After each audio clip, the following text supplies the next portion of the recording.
ओम शांति। मनुष्यरु देवता हेबार महान शिक्षा को प्राप्त करुथिबा ज्ञानसागर परमात्मा पितांकर श्रेष्ठ आत्मिक संतान मानंकु शुभ सकाळर शुभ अभिनंदन जणाई आजिर प्रभु चिंतनर आलोचना को मु समस्तंकु स्वागत जनाउछि। जन अध्यापक नुआ नुआ होई ईश्वरीय विश्वविद्यालय को आसुथांती। थरे अचानक तांको सह मोर साक्षात होईगला। कथा प्रसंग रे मु तांको पचारिली कि आपण एई अनुष्ठान को किपरि आसिले। से तांकर सुंदर अनुभूतिटी बखाणी बसिले। कहिले मु जेउठारे रहुछि मोर पाखापाखी जणे वृद्ध दर्जी रहुछंती। मु प्रत्यह नित्यकर्म सारी देखे पाखापाखी 8टा बेले तांकु डायर पेन धरी केउठारु फेरिबार। दिने मु तांकु उत्सुकता बसत पचारिली, मौसा आपण सकाळु सकाळु कुआडे जाउछंती एवं एतिकी बेले फेरुछंती पुणी डायर पेन नहीं? से कहिले मो ईश्वरीय कॉलेज को पाठ पढ़िबा को जाउछि। मोर आग्रह बढ़ीगला। मु तांको पचारिली। से मध्य मते कहि चलिले कि आपण जन अध्यापक, आपण जेपरि कॉलेज रे पिला मानंकु इतिहास भूगोल आदि विभिन्न विषय रे पाठ पढ़ाउछंती आ पिला मानंकर मध्य लक्ष्य रहुछि बा उद्देश्य मध्य रहिछि कि पाठ पढ़ी आमे इंजीनियर हेबु, डाक्तर हेबु बा ऑफिसर होई रोजगार करी नाम मान शान आदि प्राप्त करिबु। सही भली एही ईश्वरीय विश्वविद्यालय रे आत्मा परमात्मा एवं सृष्टिर इतिहास भूगोलर वास्तविक ज्ञान प्रदान करा जाउछि एवं एठारे पाठ पढ़ुथिबा विद्यार्थी मानंकर मध्य लक्ष्य आउ उद्देश्य रहिछि जहाँकि बहुत उच्चा कि मुक्ति जीवन मुक्ति प्राप्त करिबा एवं नररु श्री नारायण नारीरु श्री लक्ष्मींक भली देवी देवता हेबा अर्थात मनुष्यरु देवी देवता हेबा। कारण एठारे पढ़ेला वाला स्वयं ईश्वर, जहाँ गीतारे उल्लेख अछि कि धर्म ग्लानि समय रे मु आसी निजे निजर परिचय दे समस्तंकु उद्धार करिथाए एवं अन्य कौनसी समय रे नुहे, सृष्टि परिवर्तन समय रे केवल मु आसी थाए। जेहेतु सत्य त्रेतयारे दैवी राज्य थाए जोठारे सुख शांति आनंद सबु किछि थाए, माया न थाए, तेणु मोर आसीबार आवश्यकता नहीं। धर्मर तो सेठारे ग्लानि हुए नहीं। द्वापर जुगरु विभिन्न धर्मस्थापक आसी धर्म स्थापना करुछंती। जेहेतु धर्मर स्थापना हेउछि सेतेबेले धर्मर तो ग्लानि नहीं, तेणु मोर मध्य आसीबार आवश्यकता नहीं।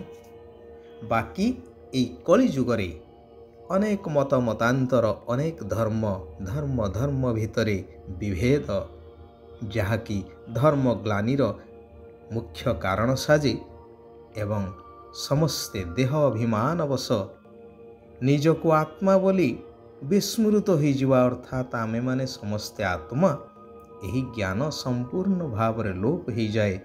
केवल अहंकार देहर पदमर्यादार इत्यादि इत्यादिर अहंकार जोगु आहुरी तम प्रधान अर्थात धर्मर ग्लानि हो चले एवं सही समय ही मु आसी थाए। यह परमात्मा शिव भगवानंकर उवाच। सेथिपाई परमात्मा आसी थांती एवं एक आदि सनातन देवी देवता धर्मर स्थापना करी समस्तंको उद्धार करि थांती। अध्यापक जनक ए कथा कहु कहु ନିଜର ଭାବନା ମଧ୍ୟ ମୋ ଆଗରେ ପ୍ରକାଶ କରି କହିଲେ କି ମୋତେ ଆନନ୍ଦ ଏବଂ ଆଶ୍ଚର୍ଯ୍ୟ ମଧ୍ୟ ଲାଗିଲା କି ଜଣେ ସାଧାରଣ ବୃଦ୍ଧ ଦରଜୀ ଯିଏକି ଅଧିକା ପାଠ ମଧ୍ୟ ପଢ଼ିନାହାନ୍ତି ଏତେ ବାସ୍ତବିକ ଏବଂ ଉଚ୍ଚତର ଆତ୍ମଜ୍ଞାନ କଥା କହିପାରୁଛନ୍ତି ଯାହା ମୁଁ ଜଣେ ଅଧ୍ୟାପକ ହୋଇ ମଧ୍ୟ ଜାଣିନାହିଁ। ତେବେ ସେ ଯେଉଁ ଅନୁଷ୍ଠାନକୁ ଯାଉଛନ୍ତି ତାହା କେତେ ମହାନ ହେଇନଥିବ।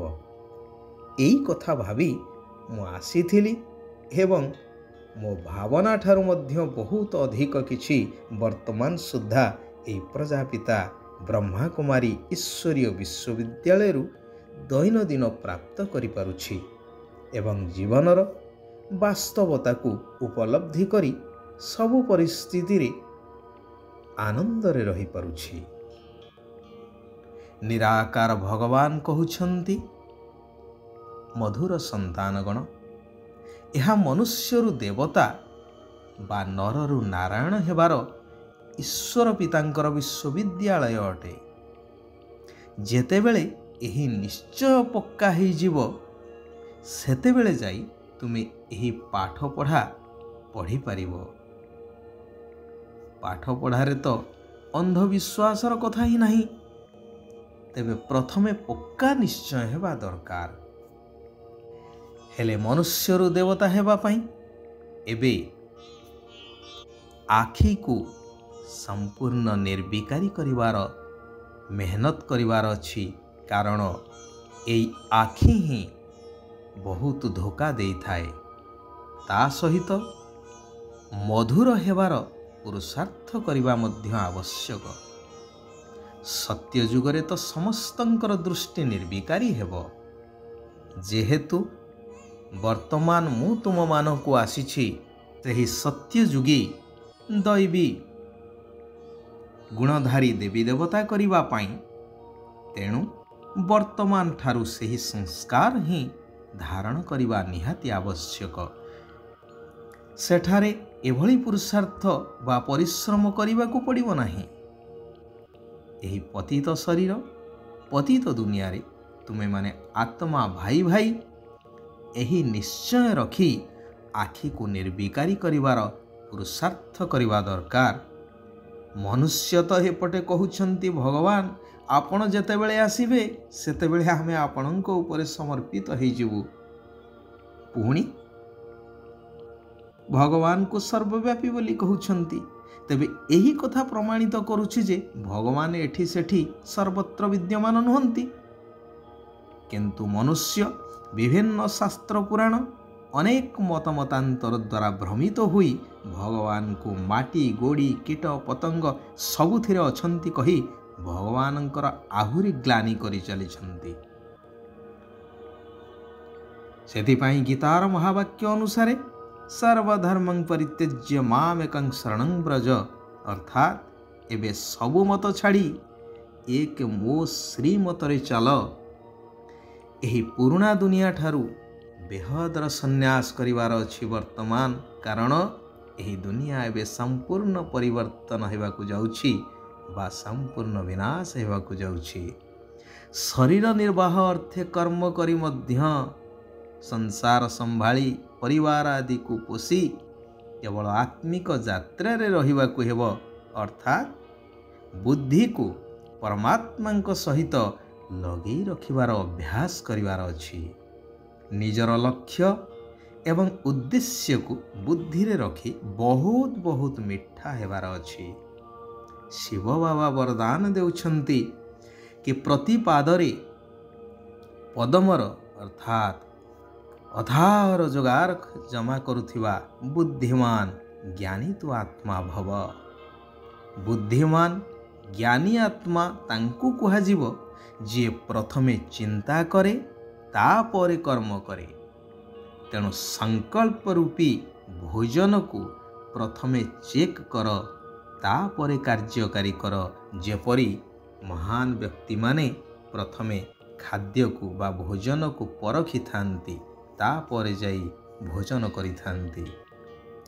ବାବା ଏବଂ ସମସ୍ତଙ୍କର ଆଶୀର୍ବାଦର ବିମାନରେ ଉଡ଼ୁଥିବା ଆତ୍ମା ହିଁ ଉଡ଼ନ୍ତା ଯୋଗୀ ଅଟନ୍ତି।